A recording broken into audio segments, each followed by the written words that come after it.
Hello दोस्तों, welcome.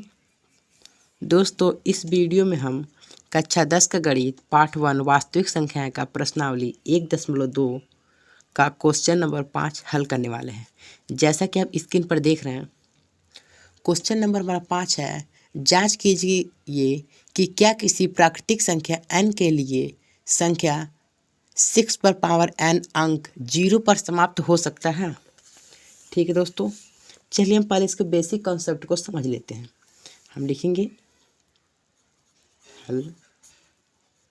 देखिए दोस्तों, यदि कोई संख्या 0 पर समाप्त होती है तो जो उसके अभाज्य गुणनखंड होंगे उसमें कम से कम एक बार 5×2 आना चाहिए। तो आपको एक रूल लिखना है। आप लिखेंगे यदि कोई संख्या 0 पर समाप्त होना चाहती है, समाप्त होना चाहती है तो उसके अभाज्य गुणनखंड में अभाज्य गुणनखंड में कम से कम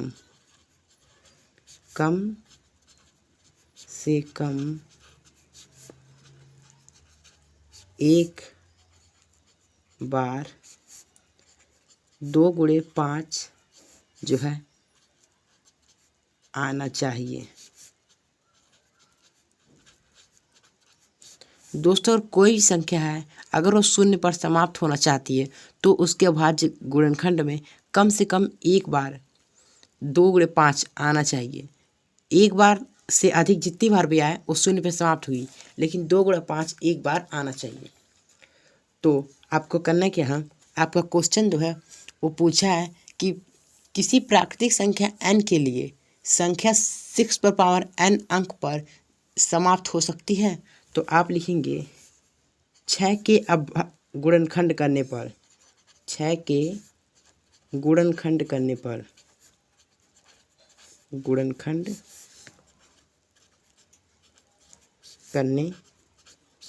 देखिए दोस्तों, गुणनखंड करेंगे हम लोग 6 का। आप तो अच्छी तरह से सीख चुके हैं। 2 3 6, ठीक है। फिर 3 से काटेंगे, 3 एकम 3 है, यानी कि 6 का गुणनखंड कितना है 2×3। देखिए दोस्तों, 6 का गुणनखंड हमारा आया कितना 2×3। आपको 6 के गुणनखंड में 5 तो नहीं दिखा, तो आप लिखेंगे, देखिए हमारा रूल क्या कहता है कि अगर कोई संख्या 0 पर समाप्त होना चाहती है तो उसके जो गुणनखंड है उस गुणनखंड में 2 या 5 एक बार तो आना ही चाहिए। लेकिन 2 आया और 3 आया, 5 तो आया नहीं। तो दोस्तों आप लिखेंगे इसलिए 6 का कोई गुणनखंड 5 नहीं है। 6 का कोई गुणनखंड 5 नहीं है। देखिए दोस्तों, 6 का कोई गुणनखंड 5 नहीं है, इसलिए जो 6 पर पावर जो n की संख्या होगी वह संख्या n के किसी प्राकृतिक मान के लिए 0 पर समाप्त नहीं होगी। तो आप लिखेंगे n के किसी प्राकृतिक मान के लिए अंक 0 पर समाप्त नहीं होगी। किसी प्राकृतिक मान के लिए अंक 0 पर समाप्त नहीं होगी। अंक 0 पर समाप्त नहीं होगी, समाप्त नहीं होगी। ठीक है दोस्तों, ये आपका आंसर हो जाएगा। चलिए क्वेश्चन नंबर 6 की तरफ बढ़ते हैं। उम्मीद करता हूँ आपको समझ में आया होगा। दोस्तों अगर आपने इसके पहले के लेक्चर नहीं देखे हैं तो आप हमारे चैनल पर जा कर के देख सकते हैं, ठीक है। उसका लिंक मैं डिस्क्रिप्शन बॉक्स में भी दे दूँगा, आप वहाँ से भी देख सकते हैं, ठीक है दोस्तों। अगर आपको मेरी वीडियो अच्छी लग रही हो तो मेरे चैनल को सब्सक्राइब कर लीजिए। दोस्तों हमारा क्वेश्चन नंबर 6 क्या कहता है, जैसा कि आप स्क्रीन पर देख सकते हैं। व्याख्या कीजिए कि 7 गुणे 11 गुणे 13 प्लस 13 और 7 गुणे 6 गुणे 5 गुणे 4 गुणे 3 गुणे 2 गुणे 1 प्लस 5 अभाज्य संख्याएं क्यों हैं। ठीक है दोस्तों, सबसे पहले आपको ये जानना होगा कि भाज्य संख्याएं क्या होती हैं और अभाज्य संख्याएं क्या होती हैं। ठीक है दोस्तों, चलिए हम समझते हैं। दोस्तों वे सभी संख्याएं, जैसे मान लीजिए दोस्तों कोई संख्या 8 है, ठीक। अगर आप इसको अभाज्य गुणनखंड करते हैं तो ये 2 से कट जाएगा, 4 बार में फिर 2 से कटेंगे, 2 बार में फिर 2 से काटेंगे, 1 बार में। यानी कि वे सभी संख्याएं जिसके एक के अतिरिक्त अन्य गुणनखंड होते हैं, यानी कि जैसे एक के अतिरिक्त बहुत सारे गुणनखंड होते हैं, वह सभी संख्याएं भाज्य होती हैं। और जो अभाज्य होती हैं उनका एक के अतिरिक्त कोई गुणनखंड नहीं होता है। जैसे मान लीजिए 17, ये 17 किससे कटेगा, ये 17 केवल 17 से ही कटेगा, या फिर 1 से कटेगा। मान सकते हैं आप 7 जो है वो या 7 से कटेगा या 1 से कटेगा। यानी कि वे सभी संख्याएं जो 1 से कटती हैं या खुद से कटती हैं, वे सभी संख्याएं अभाज्य संख्याएं होती हैं।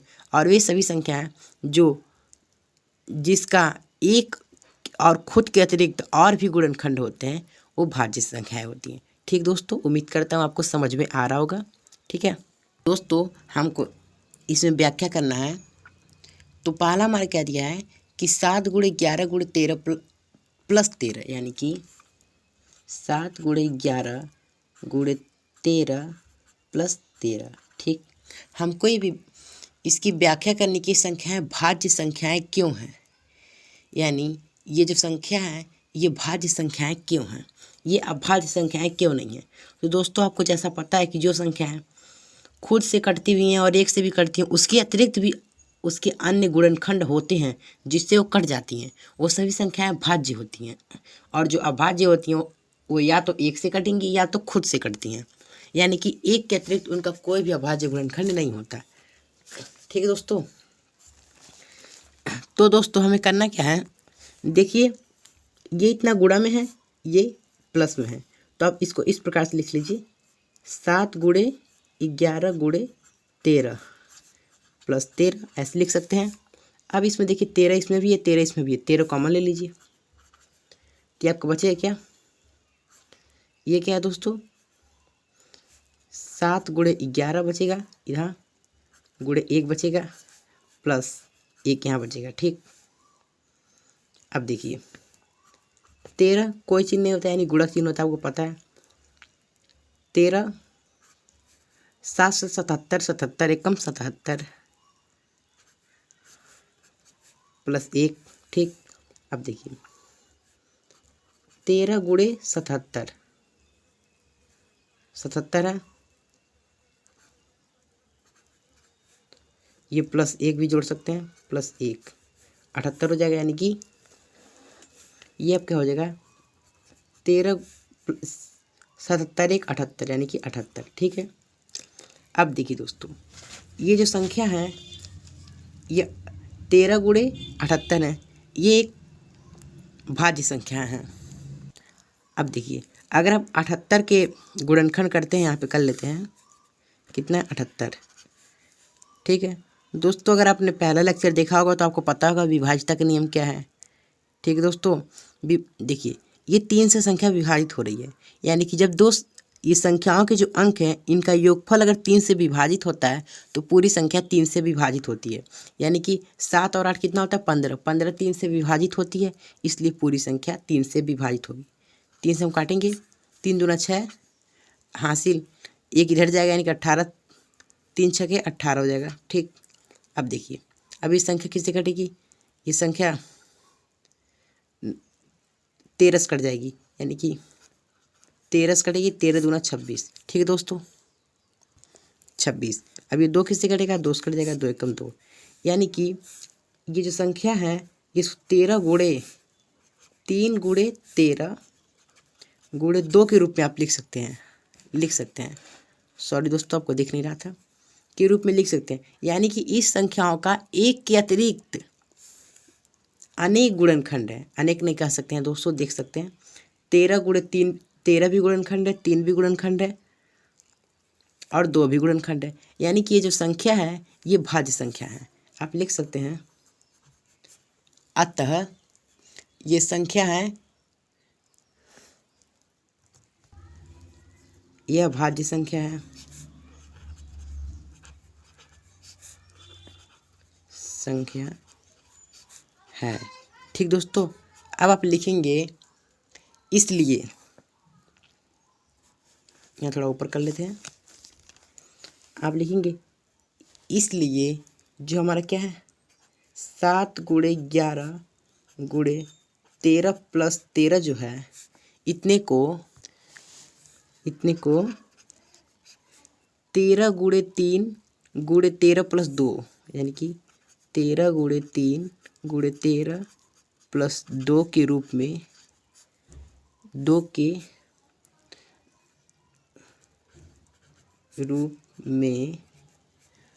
के रूप में दोस्तों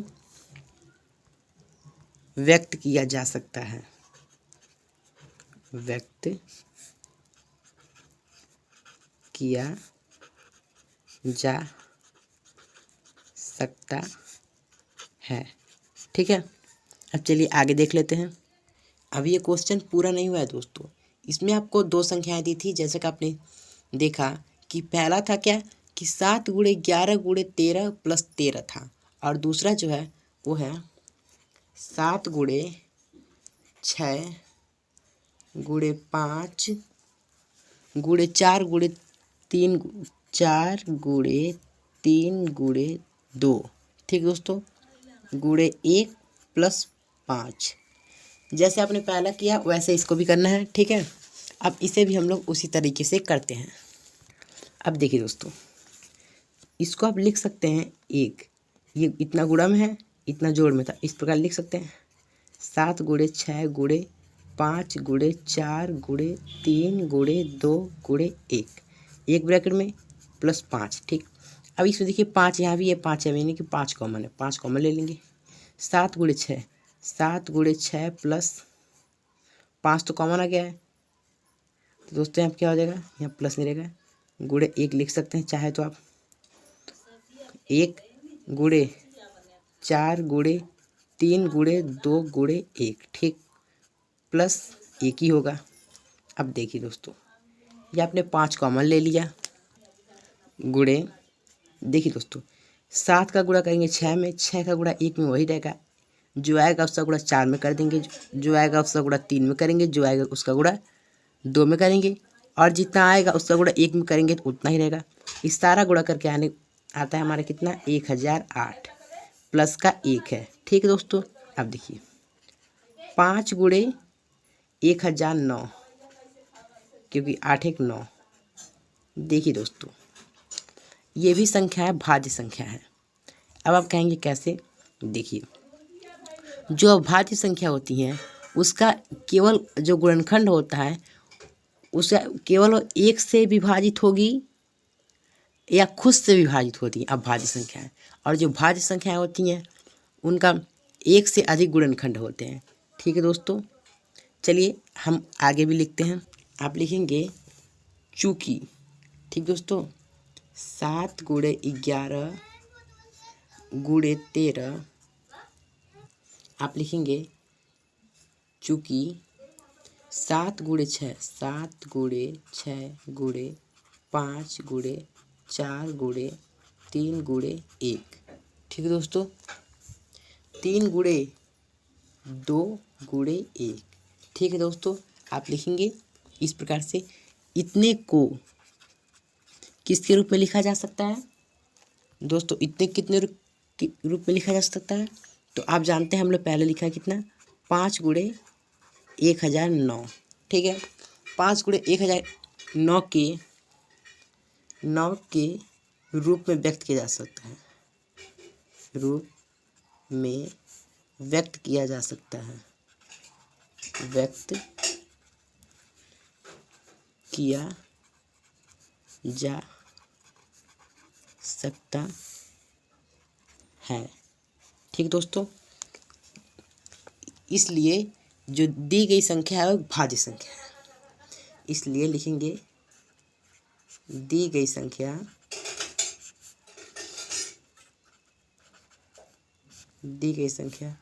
भाज्य संख्या है, भाज्य संख्या है। ठीक है, उम्मीद करता हूँ आपको समझ में आया होगा। अब चलिए बढ़ते हैं क्वेश्चन नंबर 7 की ओर। देखिए क्वेश्चन नंबर 7 थोड़ा बड़ा क्वेश्चन है। क्वेश्चन क्या हमारा, किसी खेल के मैदान के चारों ओर एक वृत्ताकार पथ है। ठीक है, इस मैदान का एक चक्कर लगाने में सोनिया को 18 मिनट लगते हैं, जबकि इसी मैदान का एक चक्कर लगाने में रवि को 12 मिनट लगते हैं। मान लीजिए कि वे दोनों एक ही स्थान से एक ही समय पर चलना प्रारंभ करेंगे, एक ही दिशा में चलते हैं। कितने समय बाद वे पुनः प्रारंभिक स्थान पर मिलेंगे। ठीक दोस्तों, यहाँ मान लीजिए ये एक वृत्ताकार पथ है। ठीक, ये है सोनिया, ये है रवि। अब जो रवि है ना, ये यहाँ से चल के आ रहा है, ऐसे यहाँ पे 12 मिनट में पहुँच जाए। कितने में? 12 मिनट में।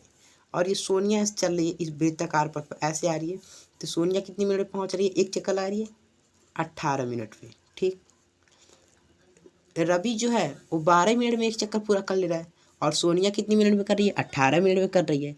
इसका मतलब ये है कि जो रवि है वो तेज़ दौड़ रहा है और सोनिया धीरे दौड़ रही है। तो दोस्तों इसमें कुछ नहीं करना है, इसमें बस आपको क्या करना है, इन दोनों संख्याओं का एलसीएम ज्ञात करना है। क्या ज्ञात करना है? एलसीएम ज्ञात करना है। तो आपको लिखना है उसी स्थान पर दोनों उस समय मिलेंगे जो 12 और 18 मिनट का एक न्यूनतम गुणज होगा। क्या होगा? एक न्यूनतम गुणज। तो आप लिखेंगे, चलिए 1 मिनट दोस्तों, हाँ स्टार्ट करते हैं। लिखेंगे हम हल, उसी स्थान पर